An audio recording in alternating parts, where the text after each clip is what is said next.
Hey everybody, good morning. Happy day 3 of NFL free agency. Not going to be able to do an all-day stream today. I've got some things going on, so unfortunately we won't be able to follow free agency through together like we did the last couple days. It was a lot of fun. Just can't make it happen today. Unfortunately, the Seahawks still probably have one or two things they need to do in order to round out their roster, and I expect them to make one or two more moves. So we're obviously still on Dunlap watch. We might still be on Austin Blythe watch. Maybe we're on Kyle Fuller watch. Some people are on Chris Carson watch. Whatever it may be. The team's probably not done yet. So if something happens, I'll cut a quick video and get it up.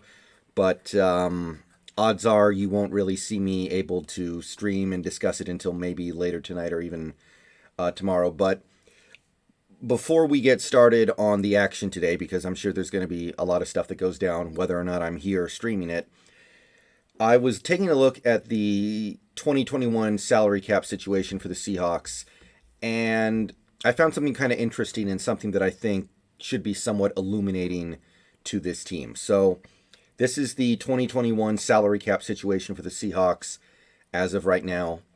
And you can, see all the players. You can see some of the players that we just added, like Gabe Jackson and Ahkello Witherspoon. So it does account for some of the new guys we picked up, some of the contracts we just handed out. And if you take a look at the right side of the screen here, you can kind of get the big picture here. The adjusted salary cap for the Seahawks is just shy of $184 million. Active contracts are $176.5 million.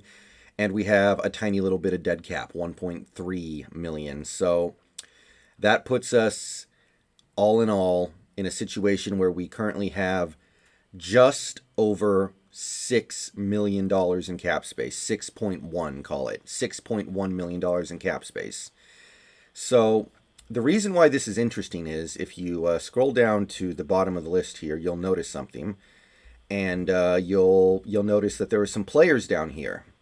Some players who we just signed, and we know that we just signed them, and we know that they're making X amount of money and counting this amount against the cap, but they're not currently on this list. Gerald Everett, we know he's going to be $6 million for 2021. That should be a pure cap hit because it's a one-year deal. Poona Ford signed the 2-year deal, and he's going to have something like $4.5 million against the cap in 2021.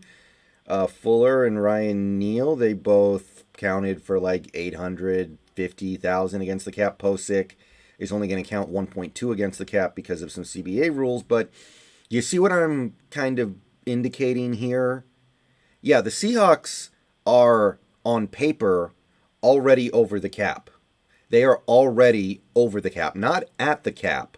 They are over the cap. And if you go down here, you can see that we already have some money for our draft picks earmarked. Now, some of these picks we don't still have. I think a couple of these aren't accounting for the proper things, but you can see that we are looking at a cap hit of about $4 million. It's probably going to be closer to $3.5 million because of the picks we don't have anymore in 2021 just from draft picks. That there's no real getting around that. The cap hit is the cap hit for those guys. So if you do the math, you'll come to the conclusion that the Seahawks are already something like $6 to $7 million over the cap, and they have another $3.5 million to take in the draft. And as of 2 days ago, teams could not be over the salary cap. So what I'm trying to get at here is, and you may have already kind of figured it out, the team has already done something to get under the cap.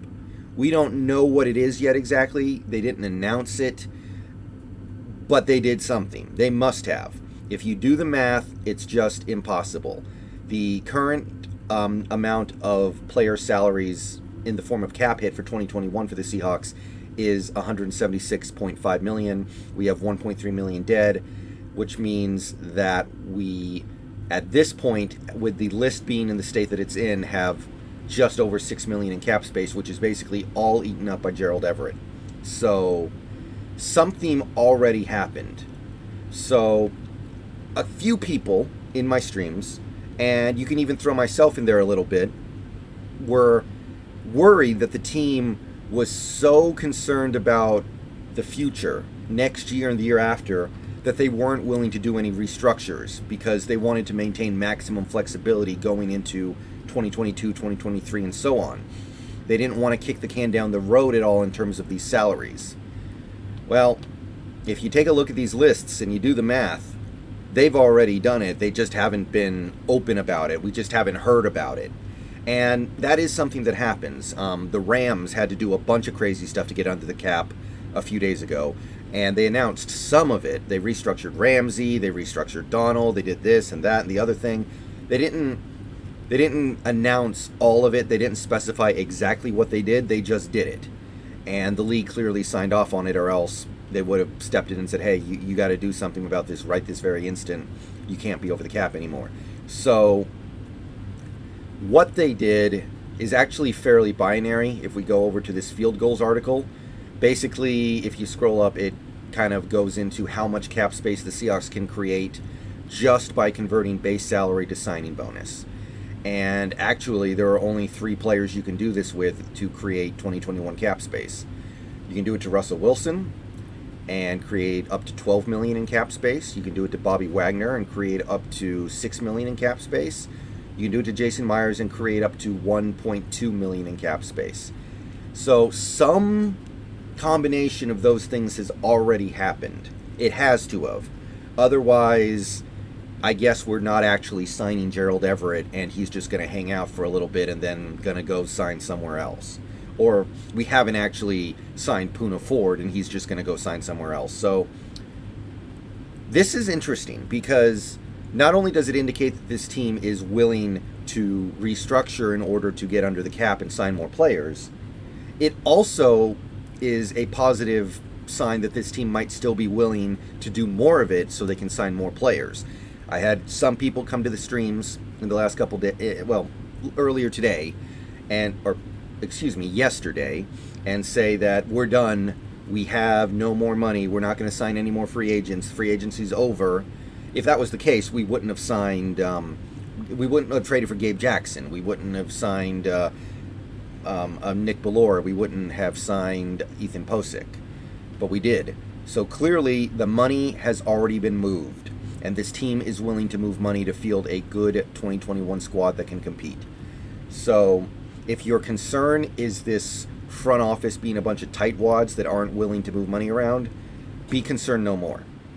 Something already happened. We might hear details about it in the near future. We might not. I don't know how this stuff works, but my understanding, based off the numbers, is that the Seahawks have already moved money around to create more cap space. And if you take a look at this chart, they can move more money around to create more cap space. Cough, Carlos Dunlap, cough, Matt Breida, cough, whoever you want. All right. Peace out, go Hawks. Have fun today. I will try to make videos if something happens to the Seahawks. I will try to stream later tonight, but no guarantees. And yeah, that'll do it for me. Have fun watching.